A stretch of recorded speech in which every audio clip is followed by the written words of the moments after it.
All right. You know what? Let's get into those hot takes real quick. All right. How many do you have? Do you have one or two? Well, I already dropped my first one was the Man U Was second Man U place. second? Yeah, I got another one, yeah. Okay. So I'll go first then. My hot take is obviously going to change. It's going to change my original top six predictions for the Prem. Mm-hmm.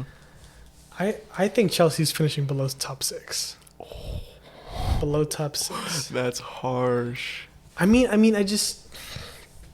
they're getting seventh. Because I was just thinking about it. Like they're gonna Rio Ferdinand said, anything from Tuchel is a downgrade in my opinion.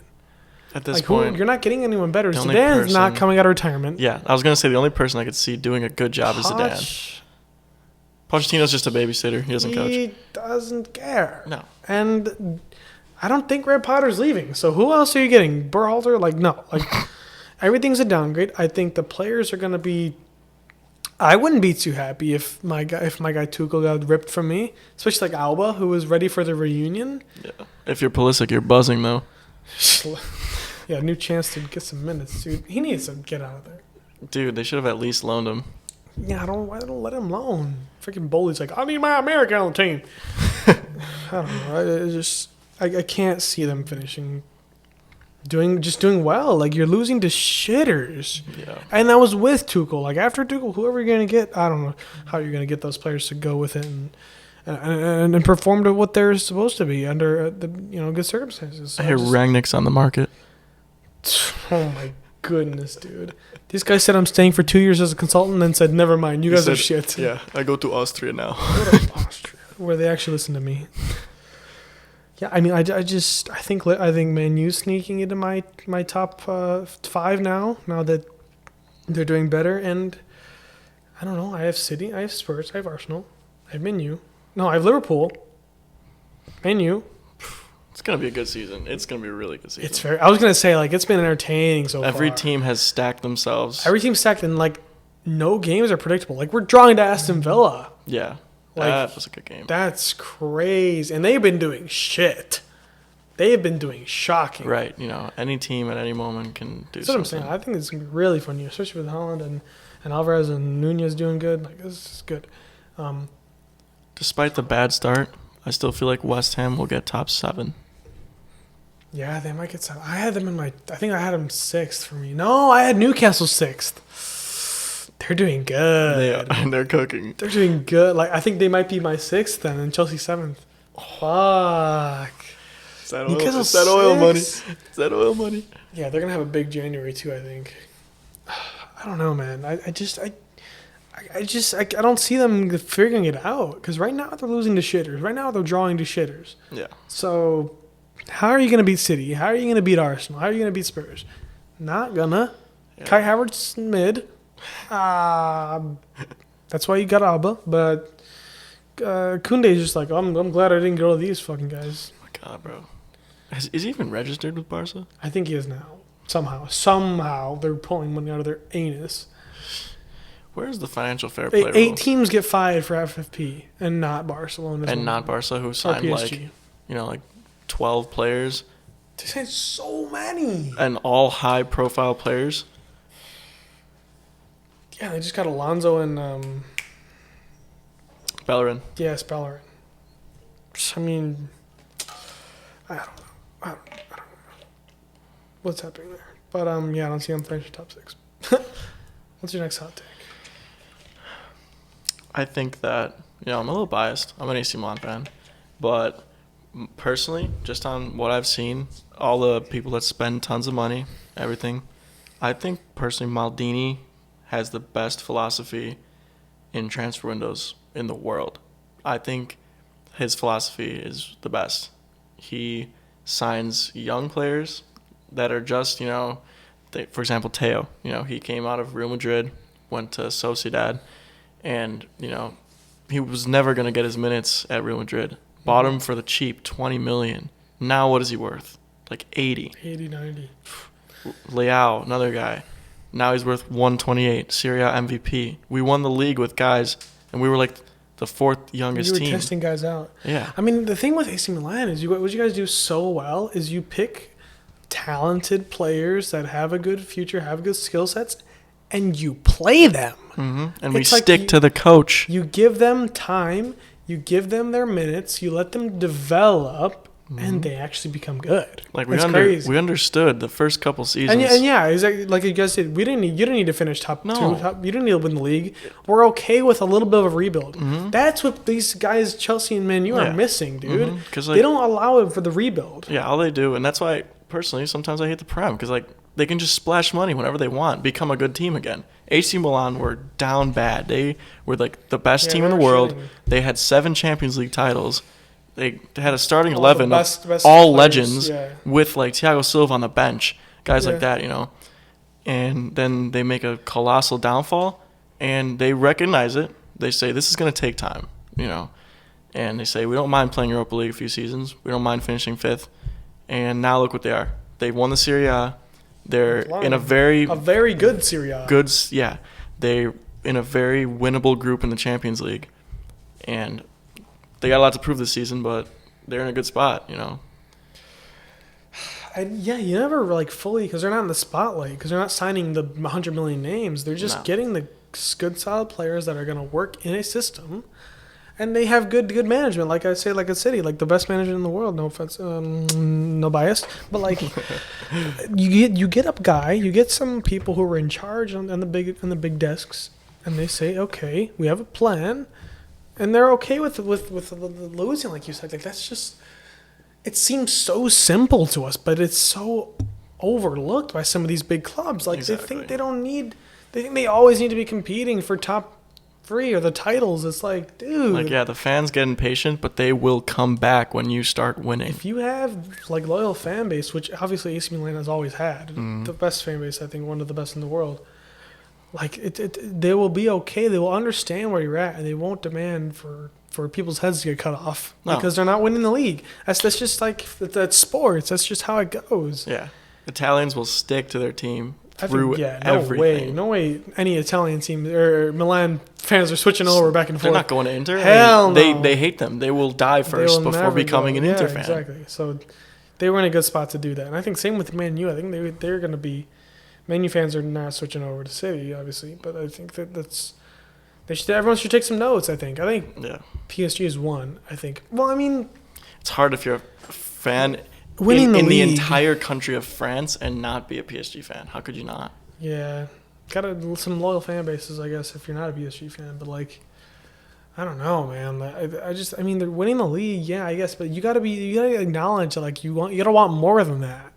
Like, you gotta be like, okay, this is easy. We have enough for this, but we don't have enough for Champions League. We don't have enough to compete for Europe. They have to maybe structure their signing more of players who have Europe experience and can do it against big clubs, and like they're signing these young center backs and these young fullbacks. Like, okay, that's good. It's good that you got them, and good that you have them on your team. Now develop them, or maybe if you're not going to develop them, not going to play them. You're going to play noon bench once every few weeks. Loan them. Save yourself some money. But you have the money. Buy someone that has the experience. Buy a player that would like a scene change. Like, I'm sure they could find some good experienced players and then build a system around taking down the big teams, taking down teams that won't defend for 80 minutes. Like these little teams in France, they have to play differently. They have to play like they can't just send a through ball to Mbappe and score 5 times against Lens. You won 5-0 midweek, and then you play the Champions League, and it's like, wow, you just got trashed by an injured Real Madrid team. Yeah, but getting beat by United at your own place. It's like, dude. Like Marcus Rashford just shit on your poverty club. What are you going to do with that Trashford donation merchant just shat on you? Like seriously, like they just got to do something that'll step up to change the game. Have a guy that is good at playing in both competitions. Like I think Tuchel was good for them. But we're going down like this like PSG hole, and I just got to think of like when they lost in the Champions League, you saw the front three, Neymar, Mbappe, and Messi, in the front, standing 50 yards in the front when they were getting scored on in their own goal, and they just have their hands in their hips. God, they should defend better, bro. Yeah, and they're like, hey, what are they doing? You know, it takes 11. It takes 11 to defend, 11, man. And you learn that like from day one. Like that's the first thing. This is like simple tactics, and you got these 35-year-olds. Okay, they can dribble, they can shoot, but Where are they when you have They're- 11 guys in your box and Yeah. you have 7 defending? Like, how bad do you want to win? That's why. Do you? Like, Ronaldo, I have so much respect for. He's still, he's old and stiff, but No, he gets back. he still gets dude. back. You see People him, say he doesn't get. Dude, he gets back. he'd be sprinting all the way into his own half. He's in the box. He's trying to set an example for the young players that are going to come in after him, and that is a true leader. Messi, I'm sorry. The one fallback is his mentality right now at PSG. Yeah, right now at least. It was fine at Barca, but now he's on the beach right now. Yeah, he's a little heartbroken probably from leaving Barca, but it's at the end of the day you're still playing the same sport. Yeah. He's got his wife and his kids. He's got his big dog. Big ass dog. He's got his bro. big ass dog. He's juggling over. Life should be good. You're in Paris. This is a vacation. Play your good Just football. play the game, man. Like, it's not defending is not going to make you go back to Barca. Like, You watch Messi when he came, when he first got to Barca, 19 years old. he was everywhere. He was everywhere. He was flying. He was playing defense, playing offense, dribbling. He had passion, and now it's a shell of himself. Like, yeah, he can create, he can score. It's Score a just free kick every once in a while, but like, I don't know. It's like not Messi. Doesn't feel like Messi. doesn't feel like him. No. I don't know. This is mid. I think like you were saying with Messi Milan, they just gotta keep doing it. I mean, that's a dark horse to win it. I was gonna say That's a dark horse. if I had to win say a it. dark horse, if they get in form, tying Salzburg wasn't great. Salzburg were pretty much beating up on them, if I'm gonna be honest. Yeah. But AC Milan have a good If shot. they can turn it around, yeah, that's because they can beat some big teams. They can definitely compete Yeah. with some big teams. Yeah, Who's in their group? Salzburg? Do you know off the top of your head? Salzburg, Chelsea, and Zagreb. It is. Yeah. Okay. So it is And Chelsea. Chelsea is last. As it should be. Zagreb is in first. The group is flipped on its head. Yeah, and upside down. That's funny. Yeah, Sick. it's one game. Like, we remember Sheriff, the team last year. Yeah, they beat Madrid. They had like 9 points in the first 2 games. Didn't even qualify the next round. No, of course. Yeah, that's not a big deal. I think you're definitely making it out of the group for sure. They should. If not first. I think ideally you tie Chelsea because it's a tough game, but you have to beat Zagreb 100%. Yeah, you got to beat them. If you Gotta do beat everyone the that, second just time don't lose. Yeah, for real. Just get some draws. I don't know. I don't know how Chelsea's gonna do in this group now. They've lost to the worst group, the worst team. Worst team in the group, yeah. I would It's gonna be tough. love to see them get knocked out. First round. I That'd want be to see them. Fantastic. I want to see them playing Thursday nights in Europa League. If they get third, like fuck, maybe fourth, get nothing. Yeah. Guys, we're looking forward to the Carabao Cup on Thursday. Hell, Against Ipswich Town. Reading. Fuck's sake, dude. Brexit teams. They deserve to not be in the Champions League. Fuck you guys. Stick with the coach, then you can come talk to me.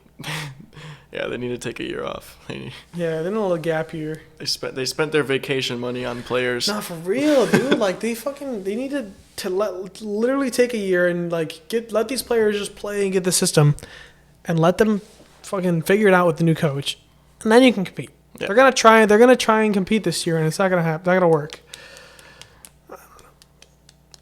Ah, shit. I think they just need to just do a little rebuild. Do you have another dark horse?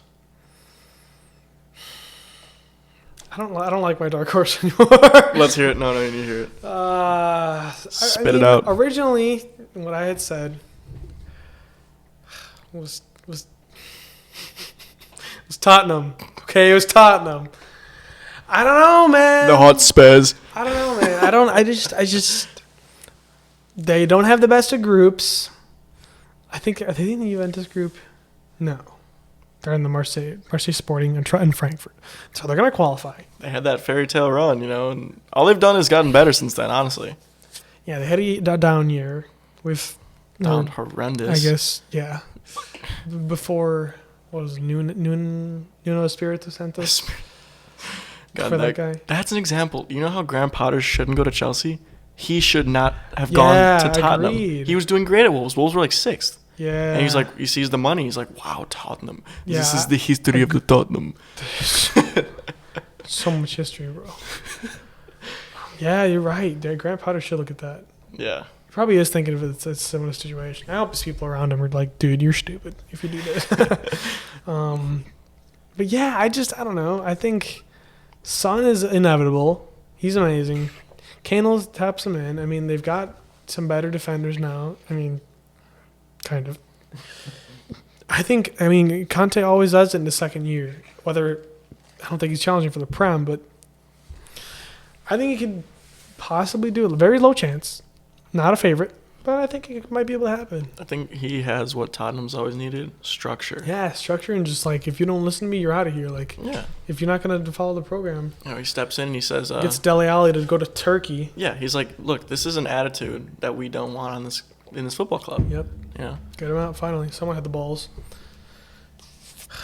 Steps in day one, he's like, no mayo. No mayo in any of your meals. It's like, okay, sir. It's a discipline thing more than anything. It's just like, if you can't have discipline with this, you can't have discipline on the field. It's like just... Yeah, it carries with principles. You. It carries with you. I'm sure when Ole Gunnar Solskjaer was at Man U, there were players probably partying every night and, like, didn't care. We got a game against Brighton tomorrow, and then they get smacked 4-0. Show up 30 minutes beforehand. That's fine. Yeah, exactly.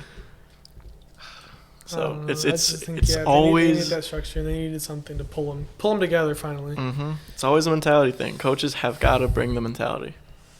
Yeah, people overlook that, like how important that is, and it's just they think PSG putting a bunch of stars on a team is gonna make it work. It's not, dude. No.